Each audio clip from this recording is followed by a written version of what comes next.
अस्सलाम वालेकुम। Last video में जैसा कि मैं आप लोगों को बता चुका था इलेक्ट्रोलाइटिक सोल्यूशन के बारे में, नॉन इलेक्ट्रोलाइटिक सोल्यूशन के बारे में, वीक इलेक्ट्रोलाइट के बारे में, स्ट्रॉन्ग इलेक्ट्रोलाइट के बारे में।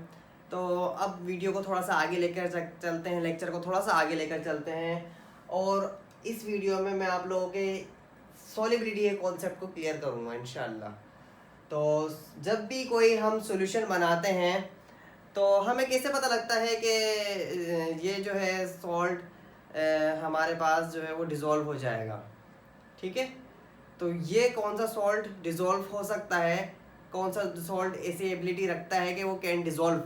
ठीक है, और कौन सा सॉल्ट जो है वो कांट डिज़ोल्व। ठीक है, जो सॉल्ट डिज़ोल्व नहीं हो पाएगा वो हमें प्रिसिपिटेट के तौर पर मिल जाता है। तो स्टार्ट करते हैं वीडियो को। सबसे पहले मैंने यहाँ पर लिखा हुआ है सोल्यूबल कंपाउंड्स। ठीक है, तो यहाँ पर जो भी कंपाउंड्स लिखे हुए हैं, जो भी कुछ लिखा हुआ है, तमाम के तमाम हमें सोल्यूबल कंपाउंड देंगे, प्रोड्यूस करेंगे। और साथ के साथ मैंने एक चीज़ लिखी है एक्सेप्शंस। एक्सेप्शंस का मतलब ये होता है कि इन कंपाउंड्स के अलावा। ठीक है, इसी तरीके से मैंने नीचे लिखा हुआ है इनसॉल्यूबल कंपाउंड्स और साथ में लिखी हुई है एक्सेप्शंस। इनसॉल्यूबल कंपाउंड्स का मतलब ये है कि ये लाजमी तौर पर इनसॉल्यूबल ही बनाएंगे, लेकिन एक्सेप्शन का मतलब क्या है कि सॉल्यूबल भी बना सकते हैं इनके ज़रिए। सही है, अब शुरू करते हैं वीडियो को, बाकायदा आगाज़ करते हैं और मैं आप लोगों को बताने की कोशिश करता हूँ, आप लोग भी समझने की कोशिश करें। तो सबसे पहले मैंने लिखा हुआ है कंपाउंड कंटेनिंग अल्कली मेटल्स। ठीक है, अल्कली मेटल्स आयन, जिसमें आ जाता है लिथियम, सोडियम, पोटेशियम, रुबिडियम और सीजियम। ठीक है, ये होगा हमारे पास क्या, alkali metals. Alkali metals ion जब भी किसी के साथ बॉन्ड बनाएंगे। ठीक है, अच्छा बात यहाँ पर हो रही है हमारे पास आयनिक कंपाउंड की। ठीक है, ये चीज़ ज़रा जहन में रखिएगा, आयनिक कंपाउंड की और एट 25 डिग्री सेंटीग्रेड। ठीक है, एक्वस सॉल्यूशन बनेगा। एक्वस सॉल्यूशन तो आप लोगों को पता होगा कि वो सॉल्यूशन जो डिज़ोल्व हो वाटर के अंदर। ठीक है, वो सॉल्यूशन जो डिज़ोल्व हो वाटर के अंदर वो हमारे पास एक्वस सॉल्यूशन कहलाता है। ठीक है, चले आगे चलते हैं वीडियो के अंदर। जैसे मैंने बताया solubility rules for common ionic compounds. Ionic compounds के सॉल्युबिलिटी रूल्स मैं आप लोगों को बता रहा हूँ इस लेक्चर में। तो मैंने आप लोगों को बता दिया भाई, लिथियम, सोडियम, पोटेशियम, रुबिडियम और सीजियम एंड अमोनियम आयन। ठीक है, ये जो है हमारे पास कितने हो गए, 3 और 3 6। ये 6 आयन्स जब भी किसी के साथ सॉल्ट के तौर पर होंगे तो ये हमें डिज़ोल्व होने के बाद हमेशा सोल्यूबल चीज़ बना कर देंगे। ठीक है, जो पानी के अंदर प्रिसिपिटेट नहीं बनाएगा, डिज़ोल्व होने के बाद वाटर के अंदर प्रिसिपिटेट नहीं बनाएगा। ठीक है, अच्छा अब नीचे क्या लिखा हुआ है, नाइट्रेट्स और बाइकार्बोनेट्स। जब भी बाइकार्बोनेट्स बनेंगे और जब भी नाइट्रेट्स बनेंगे, नाइट्रेट्स जो है वो हमेशा जो है वो ऑलवेज डिज़ोल्व होते हैं। ठीक है, किसी की चीज़ के अंदर जब भी नाइट्रेट्स हम देख लेते हैं तो वो ऑलवेज डिज़ोल्व होता है। ठीक है, और बाइकार्बोनेट्स, सोडियम बाइकार्बोनेट सबसे बड़ी एग्जाम्पल आप लोगों के पास, और आप लोग देखते भी रहते हैं, सोडियम बाइकार्बोनेट ऑलवेज डिज़ोल्व। ठीक है, अच्छा सोडियम बाइकार्बोनेट में क्या है, दोनों चीज़ें आ जाती हैं, ये भी आ जाता है और ये भी आ जाता है। ठीक है, सोडियम यहाँ से आ जाता है जो अल्कली मेटल मैंने दिए हुए हैं, और नीचे बाइकार्बोनेट से कार्बोनेट आ जाता है, बाइकार्बोनेट से बाइकार्बोनेट आ जाता है। तो सोडियम बाइकार्बोनेट दोनों चीज़ें डिजोल्व होने वाली जाती हैं, तो एक्सेप्शन कोई लग ही नहीं सकती। ठीक है, अब ये चीज़ समझ में आ गई आप लोगों को क्या, कि जब भी अल्कली मेटल्स होगा, सही है, अमोनियम आयन होगा, ठीक, 2 चीज़ें हो गई, नाइट्रेट्स हो गए, 3 चीज़ें हो गई, और चौथी चीज़ है हमारे पास बाइकार्बोनेट। 4 चीज़ें हमारे पास हो गई, क्या, अल्कली मेटल, अमोनियम आयन, सही है, नाइट्रेट्स और बाइकार्बोनेट्स। जब भी ये चीज़ें होंगी तो आंख बंद करके कह देना है आप लोगों ने कि इसकी सॉल्युबिलिटी पूरा सॉल्युबल है, 100% डिसोसिएट होगा और 100% सॉल्युबल हो जाएगा डिसोसिएट होने के बाद। ठीक है, अच्छा अब एक चीज़ और, जब ये डिसोसिएट होगा और ये सॉल्युबल होगा तो सॉल्युबल होने वाली चीज़ क्या थी, लास्ट लेक्चर में मैंने आप लोगों को बताया था कि जब पूरा 100% डिसोसिएट होती है आयंस में कोई भी चीज़, तो वो हमें क्या देती है, स्ट्रॉन्ग इलेक्ट्रोलाइट। तो लाजमी तौर पर क्या होंगे भाई, ये तमाम के तमाम क्या बनाएंगे, स्ट्रॉन्ग इलेक्ट्रोलाइट बनाएंगे। ठीक है, इनके जो सॉल्ट होंगे तमाम के तमाम वो स्ट्रॉन्ग इलेक्ट्रोलाइट बनाएंगे। लेक्चर क्लियर होता हुआ नजर आ रहा है? ये पिछले लेक्चर से आ गया, जो स्ट्रॉन्ग इलेक्ट्रोलाइट और वीक इलेक्ट्रोलाइट का मैंने आप लोगों को बताया था। ठीक है, तमाम के तमाम जो है वो यहाँ पे जितने भी सॉल्ट्स हैं, ये अगर हमारे पास हुए, पानी में डिसॉल्व हुए, तो हमारे पास स्ट्रॉन्ग इलेक्ट्रोलाइट बनाएंगे। ठीक है भाई, अब नीचे आ जाते हैं, हेलाइट्स और सल्फेट्स। अब हेलाइट्स के अंदर जो है वो सोल्यूबल तो होते हैं हेलाइट्स, लेकिन कब नहीं होते सोल्यूबल, एक्सेप्शंस लिखी हुई है हेलाइट्स के आगे। क्या एक्सेप्शंस लिखी हुई है भाई, सिल्वर, जब वो सिल्वर के साथ अटैच हो तो वो सोल्यूबल नहीं होगा। मतलब क्या है भाई, silver chloride is the best example of titration. जब भी हम कोई प्रिसिपिटेशन टाइट्रेशन कर रहे होते हैं तो हम क्लोराइड की प्रेजेंस को देखने के लिए हम इसके अंदर सिल्वर नाइट्रेट डालते हैं। ठीक है, क्या डालते हैं, सिल्वर नाइट्रेट डालते हैं। ठीक है, और हमें क्लोराइड का पता लग जाता है। कैसे पता लग जाता है, AgCl, सिल्वर क्लोराइड बन जाता है और नाइट्रेट्स अलग हो जाते हैं। ठीक है भाई, नाइट्रेट जो है वो पानी के अंदर क्योंकि डिसॉल्व है तो वो पानी के अंदर डिसॉल्व हो जाते हैं, और सिल्वर क्लोराइड जो है ये चीज पानी के अंदर बना देती है प्रेसिपिटेट। ये चीज बना देती है पानी के अंदर प्रेसिपिटेट। तो जब प्रेसिपिटेट बनाती है तो क्या चीज है, जब प्रेसिपिटेट बनाएगी तो वो चीज डिसॉल्व नहीं होगी। जब वो चीज डिसॉल्व नहीं होगी तो क्या आ जाएगा, एक्सेप्शंस आ जाएगी। ठीक है, बात समझ में आई कि सिल्वर हमारे पास, क्लोराइड हमारे पास डिसॉल्व होता है, लेकिन कब डिसॉल्व नहीं होगा, जब वो हमारे पास सॉल्ट फॉर्म में होगा, और सॉल्ट किसका होगा, सिल्वर के साथ। ठीक है, या फिर सॉल्ट फॉर्म में हो और हो मरकरी के साथ, या फिर सॉल्ट फॉर्म में हो और अटैच हो जाए किसके साथ, लेड के साथ। ये तीन जो है वो एक्सेप्शंस आ जाते हैं हमारे पास हेलाइट्स के। ठीक है, हेलाइट्स की तीन एक्सेप्शंस आ गए, क्लोराइड, ब्रोमाइड और आयोडाइड। हेलाइट्स के अंदर तीन एक्सेप्शंस आ गए। अगर सिल्वर के साथ सिल्वर मौजूद है तो इसका मतलब वो क्लोराइड डिसॉल्व नहीं होगा, वो प्रेसिपिटेट बना देगा। अगर मरकरी मौजूद है तब भी जो है वो क्लोराइड, ब्रोमाइड, आयोडाइड डिसॉल्व नहीं होगा, प्रेसिपिटेट बनाएगा। अगर हमारे पास लेड मौजूद है तो क्लोराइड, ब्रोमाइड, आयोडाइड तीनों के तीनों डिसॉल्व नहीं होंगे, वो प्रेसिपिटेट बना देंगे। ठीक है, इसके अलावा अगर इनको हटा देते हैं तो तमाम के तमाम क्लोराइड जो है वो तमाम सॉल्ट्स के साथ किसी के साथ लगाकर डिसॉल्व होते हैं। बेस्ट एग्जांपल अगर हम देखा जाए तो हमारे पास टेबल सॉल्ट की आ जाती है। टेबल सॉल्ट में क्या है, सोडियम, और क्या है, chloride, sodium chloride is our table salt. ठीक है, तो जब ये टेबल सॉल्ट है तो ये क्या होता है भाई, डिसॉल्व हो जाता है किसके अंदर, पानी के अंदर। क्या बना लेता है table salt, aqueous solution of NaCl। ठीक है, आगे चलते हैं।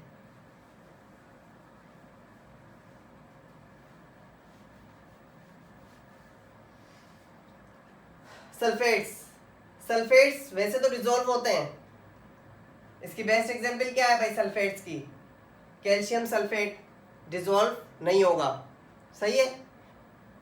सिल्वर सल्फेट डिसॉल्व नहीं होगा, कैल्शियम सल्फेट हमारे पास प्रेसिपिटेट देता है। स्ट्रोंशियम सल्फेट प्रेसिपिटेट देगा, बेरियम सल्फेट प्रेसिपिटेट देगा, मरकरी सल्फेट प्रेसिपिटेट देगा, लेड सल्फेट भी प्रेसिपिटेट देगा। अच्छा, क्या होगा भाई, डिसॉल्व नहीं होगा। इसके अलावा किसी के भी साथ होगा तो डिसॉल्व हो जाएगा सल्फेट। ठीक है, जैसे कि सोडियम सल्फेट होगा डिसॉल्व हो जाएगा, सही है। लिथियम सल्फेट होगा डिसॉल्व हो जाएगा। ठीक है, अच्छा अब आ जाते हैं, यहाँ पर बात हो गई ऐसे कंपाउंड्स की, ऐसे आयनिक कंपाउंड की। अच्छा, आयनिक कंपाउंड को लाजमी तौर पर आप जहन में रखिएगा, क्योंकि आयनिक कंपाउंड्स की बात हो रही है, यहाँ पर कॉम्प्लेक्स की बात नहीं हो रही है, यहाँ पर कोवेलेंट कंपाउंड की बात नहीं हो रही है, यहाँ पर सिर्फ और सिर्फ आयनिक कंपाउंड की बात हो रही है कि जिसके अंदर आयंस होते हैं। ठीक है, अच्छा आयनिक कंपाउंड्स के अंदर मैंने आप लोगों को पूरी तफसील से ये बता दिया कि सोल्यूबल कंपाउंड्स कौन कौन से होते हैं और वो किस तरीके से डिसॉल्व होते हैं, सही है भाई। अब आते हैं हम इनसोल्यूबल कंपाउंड की। आयनिक कंपाउंड्स बनेंगे लेकिन क्या होगा, इनसोल्यूबल।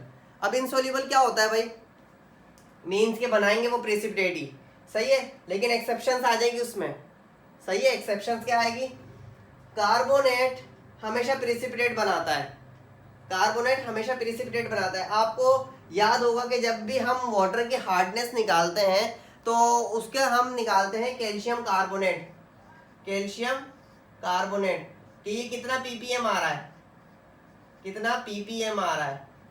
सही है भाई। क्या करते हैं, कैल्शियम हाइड्रोक्साइड्स वगैरह डाल देते हैं उसके अंदर और उसकी हार्डनेस रिमूव करने के लिए हमारे पास कार्बोनेट आ जाता है। अब वो कार्बोनेट क्या करता है, प्रेसिपिटेट बना देता है। तो इससे हमें पता लग जाता है कि भाई कि जो वाटर के अंदर हार्ड वाटर के अंदर जो हमारे पास प्रेसिपिटेट बना रही है चीज़, वो कार्बोनेट बना रही है। ठीक है, तो उससे हमें ppm पता लग जाता है कि वो कितना हार्ड है, उसकी क्वालिटी क्या है, वाटर की क्वालिटी पता लग जाती है क्या क्वालिटी है। ठीक है, तो बात समझ में आई होगी। कैल्शियम कार्बोनेट हमारे पास क्या है, सॉरी कार्बोनेट हमारे पास क्या है, एक इनसोल्यूबल कंपाउंड बनाता है। ठीक है, इसी तरीके से फॉस्फेट हमारे पास इनसोल्यूबल कंपाउंड बनाता है। इसी तरीके से सल्फाइड्स हमारे पास, सल्फाइड्स का मतलब ये है सिर्फ सल्फर 2 नेगेटिव चार्ज के साथ सल्फाइड्स हमारे पास बनाता है इनसोल्यूबल कंपाउंड्स। ठीक है, इनसोल्यूबल आयनिक कंपाउंड्स, आयनिक भी बोलते जाना है। और क्रोमेट्स भी हमेशा इनसोल्यूबल कंपाउंड बनाता है। लेकिन कब नहीं बनाते, ये जब नहीं बनाते जब हमारे पास लगे हों अल्कली मेटल्स के साथ या फिर अमोनियम आयन के साथ। जब अल्कली मेटल या अमोनियम आयन के साथ लगे होंगे ये तमाम चीजें, तो ये सोल्यूबल कंपाउंड बनाएंगे।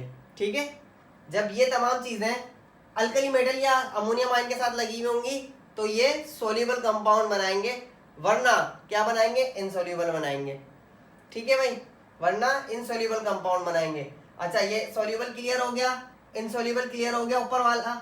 अब नीचे वाला क्लियर करते हैं। हाइड्रोक्साइड्स क्या होता है, हाइड्रोक्साइड्स अल्कली मेटल और बेरियम के साथ, जब भी आपको अल्कली मेटल और बेरियम के साथ दिखे हाइड्रोक्साइड्स, तो इसका मतलब समझ जाना आप लोग कि भाई ये जो है वो हाइड्रोक्साइड सोल्यूबल है। ठीक है, मिसाल के तौर पर बेरियम हाइड्रोक्साइड सोल्यूबल कंपाउंड है। ठीक है भाई, बेरियम हाइड्रोक्साइड एक सोल्यूबल कंपाउंड है। इसी तरीके से सोडियम हाइड्रोक्साइड, अच्छा सोडियम हाइड्रोक्साइड कैसे एग्जाम्पल है, सबसे बेहतरीन एग्जाम्पल जो सोडियम हाइड्रोक्साइड के पैलेट्स आती हैं, आप लोग लैब में भी यूज़ कर लेते हैं उनको, इंटर लेवल पे भी यूज़ कर लेते हैं उनको। तो वो पैलेट्स होती हैं। पैलेट्स क्या होता है, मतलब वो सोडियम हाइड्रोक्साइड एक सॉल्ट फॉर्म में होता है। इसका मतलब यही हुआ ना भाई, पैलेट्स हैं, इसका मतलब वो डिजोल्व नहीं है। जब वो डिजोल्व नहीं है उसको पानी में डालते हैं, क्या एक्वस सोल्यूशन बनाता है वो। पानी में डालने के बाद, जी बिल्कुल, पानी में डालने के बाद वो बिल्कुल एक्वस सोल्यूशन बना लेता है सोडियम हाइड्रोक्साइड। और वो क्या कहलाता है, सोडियम हाइड्रोक्साइड का इतने मोलर का सोल्यूशन, और एक्वस सोल्यूशन बनाता है वो बिल्कुल। एक प्रेसिपिटेट का एक जर्रा पार्टिकल हमें नजर नहीं आता आम आंख से।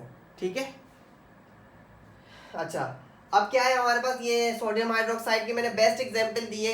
इसी तरीके से KOH भी इसी तरीके से यूज होता है। KOH के भी पैलेट्स आते हैं हमारे पास, और जब पैलेट्स जो होते हैं वो पानी के अंदर आराम से डिजोल्व हो जाते हैं। इसका मतलब क्या हुआ भाई, KOH भी अपने आयंस को तोड़ देता है और वो डिजोल्व कर देता है।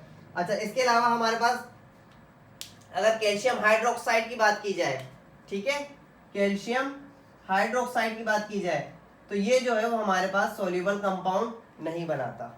क्यों नहीं बनाता, क्योंकि जो मैंने यहाँ पे लिख दिया ना ये चीजें, बस इसको ध्यान में रखना है। अल्कली मेटल कहीं पर भी देखो और उसके साथ अमोनियम देखो, अल्कली मेटल देखो और अमोनियम देखो और ये कंपाउंड देख लो, तो इसका मतलब क्या है कि ये सोल्यूबल कंपाउंड है। और इसी तरीके से अल्कली मेटल देखो और बेरियम देखो और यहाँ पर हाइड्रोक्साइड देख लो, मतलब हाइड्रोक्साइड के साथ उसका बॉन्ड बना हुआ देख लो, आयनिक बॉन्ड, तो इसका मतलब क्या होगा, वो लाजमी तौर पर सोल्यूबल कंपाउंड प्रेसिपिटेट नहीं बनाएगा। सही है।